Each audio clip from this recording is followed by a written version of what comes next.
तीसरा प्रश्न है, आकृति में दिया हुआ है LM समांतर है CB के और LN समांतर है CD के। तो दिखाना है AM अपॉन AB बराबर AN अपॉन AD, ये दिखाना है। तो बीपीटी के प्रयोग से हम इसको हल करेंगे। तो देख रहे हैं हम AM अपॉन AM और AB इस त्रिभुज में है, तो ऊपर वाले त्रिभुज में लेता हूं, त्रिभुज ABC में देखना LM समांतर दिया हुआ है CB की, LM समांतर CB। तो इस त्रिभुज में देखूं पूरे में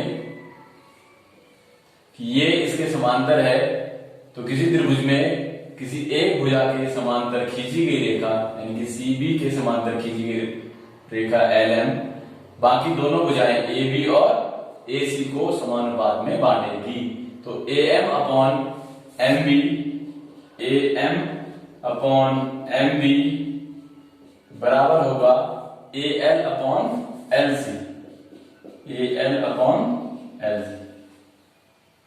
ठीक इसी तरह से ये त्रिभुज अब कैसे है, ऐसा है और ये समांतर इसके है, तो ये अपॉन ये पूरा बराबर ये अपॉन ये पूरा होगा। क्यों? बीपीटी से, बेसिक प्रोपोर्शनलिटी थ्योरम, यानी कि थेल्स प्रमेय से, आधारभूत समानुपातिकता प्रमेय से ये हो गया। अब क्योंकि मुझे AM अपॉन AB चाहिए, तो AB कितना है, पूरा है, तो मैं इसको क्या करता हूं, इसका व्युत्क्रम करता हूं दोनों को। तो यहां लिख देता हूं, व्युत्क्रम करने पर तो ये MB अपॉन AM बराबर हो गया LC अपॉन AL। ऐसा तब भी किया था मैंने जब ये प्रमेय सिद्ध की थी। देखना अब दोनों ओर एक जोड़ दिया, तो MB अपॉन AM, इधर भी एक जोड़ा और इधर भी एक जोड़ दिया। तो यहां जोड़ेंगे तो देखना यहाँ पे 1 एलसीएम हो गया, 1 यहाँ पे हर हो गया, तो एलसीएम हो जाएगा AM।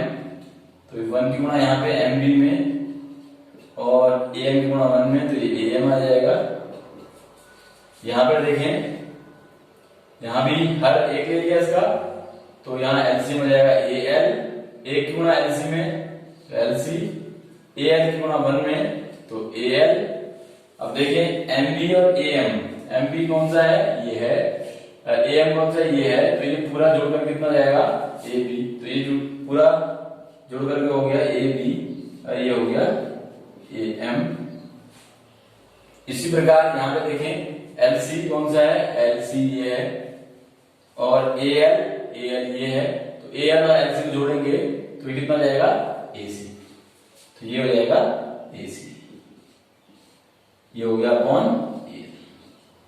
फिर से इसका व्युत्क्रम कर दिया, क्योंकि हमने यहाँ किया था, यहाँ भी करते हैं, तो वापस व्युत्क्रम करने के लिए हो जाएगा AM अपॉन AB बराबर AL अपॉन AC।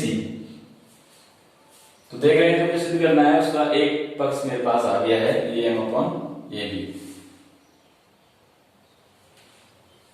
अब AN और AD, AN AD नीचे वाले त्रिभुज में लेता हूं मैं, तो त्रिभुज किसमें, ACD में देखें यहां पे LN समांतर CD दिया हुआ है, LN समांतर CD ये दिया हुआ है प्रश्न में। तो जब ये समांतर दिया हुआ है तो इस त्रिभुज में देखें, इसको चाहे तो मिटा दें समझने के लिए, ये त्रिभुज हो गया।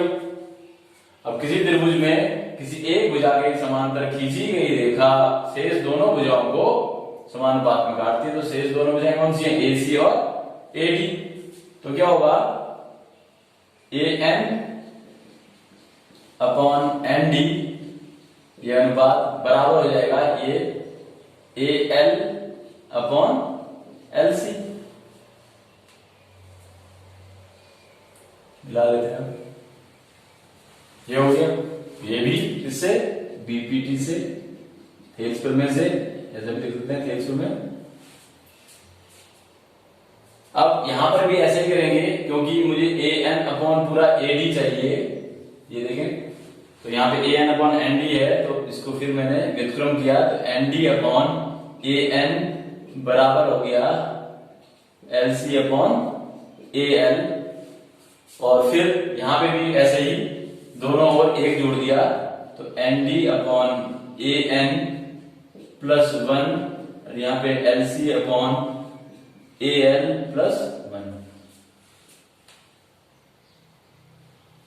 अब उसी तरह से यहाँ पे ए एन एलसीएम लिया तो ये हो गया N D plus A N, यहाँ पे ए एल एलसीएम लिया तो L C plus A L. अब N D plus A N देखें, एन डी ये है और ए एन ये है, तो इनको जोड़ेंगे तो क्या हो जाएगा ए डी। ये हो गया ए डी अपॉन यहाँ पे ये ए डी हो गया अपॉन ए एन बराबर एल सी ये है, ए एल ये है, तो ये पूरा कितना जाएगा ए सी अपॉन ए एल है, ये हो गया ए सी upon A L.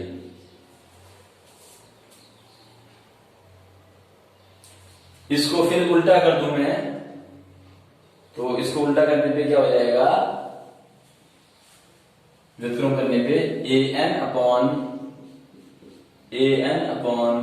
A D, A N upon A D बराबर ए एल अपॉन ए सी। ये आ गया। इसे समीकरण 1 लिख देते हैं और इसको समीकरण 2।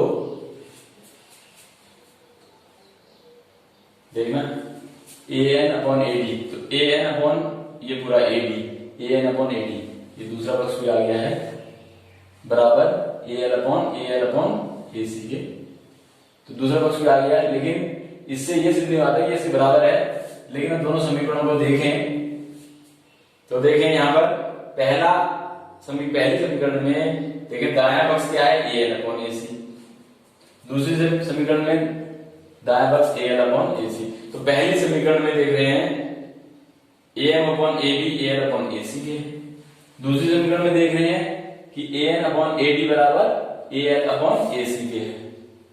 तो दोनों समीकरणों से देखें हम तो हमको मिलता है A M upon A B बराबर A N upon A D, या ऐसे भी बोल सकते हैं समीकरण 2 से ए एल अपॉन ए सी का मान यहाँ पर तो ए एल अपॉन ए सी इसके बराबर है मान यहाँ रख दिया। या देख रहे हैं हम समीकरण में भाई इधर इसका भी दायां पक्ष यही है, इसका भी दायां पक्ष यही है, तो दो समीकरणों में अगर एक पक्ष दाएं पक्ष दोनों जैसे हैं तो बाएं पक्ष भी समान होंगे। तो अतः समीकरण 1 व 2 से क्या हो जाएगा A M upon A B